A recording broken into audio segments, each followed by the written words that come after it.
Bueno, nos metemos en otros asuntos. Nuestro invitado, creo yo, es una de las personas que más sabe de plagas y de epidemias. Las combate a diario, es biólogo. Él es Ernesto Berrocal y lo hemos invitado porque quizás nos puede ayudar a desmontar algunos mitos que existen en torno al dengue y que se reproducen y la gente habla y no hay claridad. Bueno, quizás Ernesto Berrocal nos ayuda justamente a poder entender un poquito mejor a qué nos enfrentamos. Ernesto, ¿cómo le va? Bienvenido. Muchas gracias. Gracias por estar con nosotros. Sí, nuevamente. Exactamente hace un mes estuve acá el 24 de Exactamente, abril. estuvimos hablando de esto, ¿no? En ese momento hablábamos de 47.000 casos de dengue. Sí, señor. Un mes después, 4 semanas luego, tenemos que hablar de 90.000 casos de dengue. Es, casi duplicada las cifras. El Perú tiene el mayor brote de dengue en la última década, definitivamente. Ernesto, voy a poner sobre la mesa algunos mitos y usted nos ayuda a desentrañarlos. ¿Le parece? A ver, hay gente que dice, cualquier mosquito que te pique te puede dar dengue. No, eso es falso. Es falso. Es falso. Solamente tenemos la Aedes aegypti en el país, que es el que puede transmitir la enfermedad. Es decir, pica a una persona enferma, tiene un proceso de incubación dentro del mosquito que va entre 5 a 10 días y de ahí tiene la capacidad de infectar a otra persona. El panorama se complica, porque nosotros teníamos el Aedes aegypti en el panorama. Hace 2 años ya ha sido reportado otro Aedes en la región América, en República Dominicana y en Cuba exactamente, el Aedes vittatu, que tiene incidencia en África. Todavía no es un problema acá, no lo hemos detectado. ¿Y también podría ser transmisor? También es transmisor de dengue, de Zika, chikungunya y fiebre amarilla urbana. Estamos premiados, ¿no? Todavía no lo tenemos, es más, no sabemos si lo tenemos, Claro. porque en realidad no tenemos una vigilancia activa en el tema. Pero si está en República Dominicana, nada hace pensar que no podría estar en el Perú, digamos, exactamente. ¿No? El factor de riesgo potencial es muy alto. Muy bien. Entonces, solo el Aedes aegypti es el que puede contagiar de dengue y hay 4 variantes de dengue. Correcto. 4 serotipos. 4 serotipos, perfecto. Otro mito. Cualquier agua emposada es un espacio perfecto para que el mosquito ponga sus huevos y la larva se desarrolle. No es correcto. No es correcto. No es correcto. Solamente necesita aguas limpias. Solo limpia. Este vector, el Aedes aegypti. Hay otro tipo de mosquitos, como el Culex, que no tiene mayor importancia en el país, pero que es el mosquito de los jardines, cuando nosotros vamos a las zonas campestres y nos pica, nos genera cierta molestia, y que no transmite ninguna enfermedad. El Culex, ese es otro tipo. Pero ese tipo de vector, por ejemplo, se reproduce en aguas tanto limpias como emposadas. Ok, eso no le importa dónde. No le importa. Pero al Aedes sí. El Aedes sí, el Aedes es mucho más específico en el tema, necesita aguas limpias. ¿Y dónde tenemos aguas limpias? Obviamente donde las colectamos. El agua de lluvia que queda emposada dentro de una llanta o en un balde o en un techo, ¿es agua limpia también? Sí, es agua limpia. Y es agua limpia y es uno de los factores principales de transmisión cuando se emposa en llantas. Las llantas en cualquier lugar del mundo constituyen un factor de transmisión muy alto. De acuerdo. Ernesto, cuando uno ve mosquitos, por lo general ve nubes de mosquitos, ¿no? Y los puede ver por lo general cuando hay luz que la atraviesa. ¿El Aedes se mueve en nubes también? No. Este es un mosquito kamikaze, un mosquito ninja que Qué pesado eso. trabaja más en soledad, más solitario. Ok, entonces no se mueve en nubes, no se mueve vamos a ver en nubes. El dengue es una enfermedad ligada con la pobreza, ¿verdadero o falso? Sí está ligado, pero no es tan cierto. Los cambios, hay ciertos factores que han cambiado últimamente. A ver, sí está ligado a un cinturón de pobreza, porque si vemos nosotros el cuadro de Lima, por ejemplo, donde están los casos de mayor incidencia, está en la zona de San Juan del Lurigancho, Villa María del Triunfo, Comas, que pertenecen al cinturón de pobreza, donde obviamente hay ciertas condiciones, por ejemplo, la falta de agua potable. Agua y saneamiento, clarísimo. Exacto, agua y saneamiento. Entonces, sí hay una relación, pero no está cerrada a ese punto. Si no, no tendríamos casos en Miraflores, no tendríamos casos en Surco, que son zonas mucho más pudientes, donde no podríamos hablar de pobreza literalmente, sino quizás de malos hábitos de colecta de agua, ¿no? Ok, ¿una piscina clorada es un lugar de riesgo? No, una piscina clorada no, pero una piscina que no esté tratada y que no esté recirculando, sí. Sí. Que hay muchas además, ¿no es cierto? Muchas, sí, claro. Definitivamente en Lima tenemos, pasa la época de verano donde estamos nosotros haciendo uso activo de las piscinas y donde sí hay un tratamiento, sí hay una recirculación. Pasa ese momento y las piscinas entran en una especie de letargo y podemos tener aguas que no están recirculando y no tienen un tratamiento adecuado, entonces sí se convierte en un foco potencial para la reproducción del vector. Ok. Y en estos lugares donde, de agua limpia, donde está la larva, ¿uno puede notar la larva? ¿Se nota con claridad o está sumergida? Sí lo vamos a notar porque la larva necesita tomar oxígeno. Entonces vamos a ver, es como un gusanito que baja. Correcto. Y luego sube para a través de sus sifones captar oxígeno y vuelve y está en ese plan. Entonces sí vamos a ver movimiento activo. Le cuento, yo vivo en Surco, hace menos de una semana estuve caminando y encontré un depósito de agua que muchas veces los vecinos dejan para alimentar a los perritos sedientos. Sí, es verdad. Ahí estaba. Me acerqué y no había larvas activas, pero sí había exuvia, que es decir, el exoesqueleto. Cuando una larva pasa de un estadio a otro, deja un esqueleto que es una suerte de disfraz y sale para otro. Y habían exuvia. Es decir, sí había presencia en algún momento de vector en ese recipiente de agua colocado para alimentar a los perritos. ¿Pero qué tiempo tendría que haber estado el agua ahí en ese plato? No más de 3 a 5 días. No más de 3 a 5 días. En condiciones de temperatura y humedad adecuadas, que nosotros las tenemos, 3 a 5 días. Correcto. Es, dicen algunos, solo una enfermedad de verano. No es cierto, tampoco. Ese es otro mito. Si bien es cierto, en las épocas de invierno, cuando las temperaturas bajan, la reproducción es menor, porque el vector se aletarga, o sea, hace sus periodos de reproducción más largos, eso no significa que desaparezcan. Si no, fíjese usted, nosotros en este momento tenemos una temperatura medianamente fría, que no es tropicalizable, entonces, pero tenemos presencia activa del vector. Y lo más anecdótico, ¿no? Nosotros siempre relacionamos la presencia de lluvias con la presencia de dengue, tanto en la Amazonía como en la zona norte del país. Pero ¿por qué hay dengue en Lima si en Lima no está lloviendo? El problema está relacionado definitivamente con los hábitos de colecta de agua. Los hábitos de colecta. Qué tremendo, ¿eh?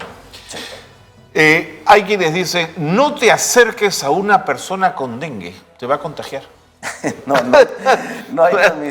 hay transmisión persona a persona. No hay, eso es importante, ¿de acuerdo? No. La única forma de transmitir es a través de la presencia de la picadura del vector. Es decir, yo puedo estar enfermo, usted puede estar sano. Si no hay un vector, si no hay un mosquito que me pique a mí y que tenga un periodo de maduración, como lo mencionaba, entre 5 a 10 días, y luego lo pica usted, ahí sí hay una transmisión.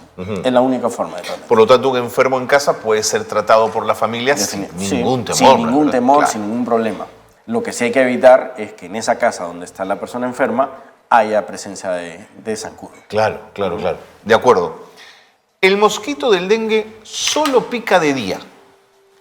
Sí hay eso sí es cierto, porque el hábito conductual del vector es diurno.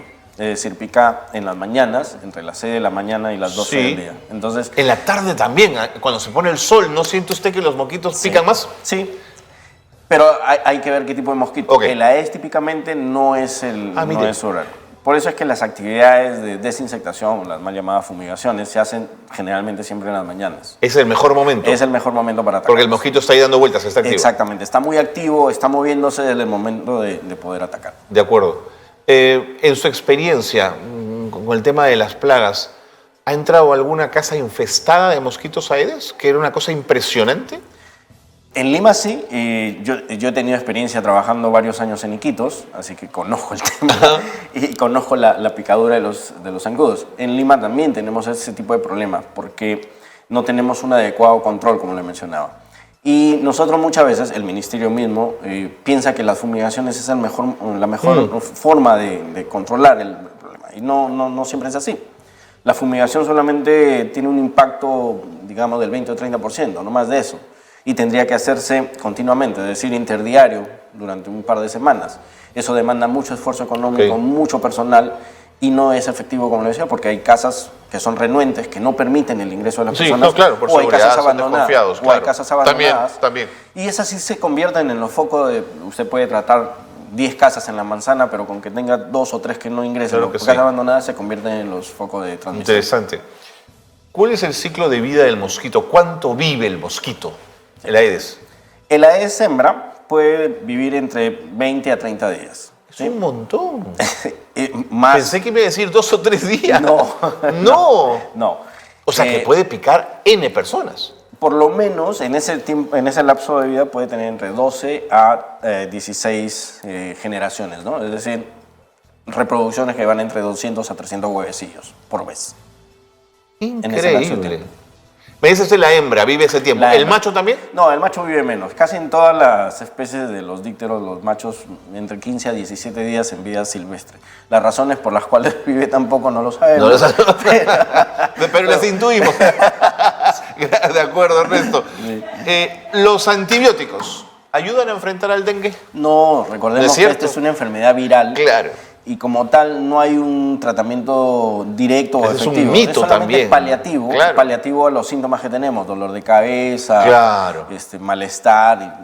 No hay un tratamiento directo. Sí. Así que los antibióticos que están hechos para el control o tratamiento de bacterias No tienen nada que ver ningún con esto, efecto claro. sobre el efecto viral. Escuché también que había que tener cuidado con los fármacos que alivian la sangre, como la aspirina, por ejemplo, ¿no? Los AINES. ¿No? Y los AINES, sí.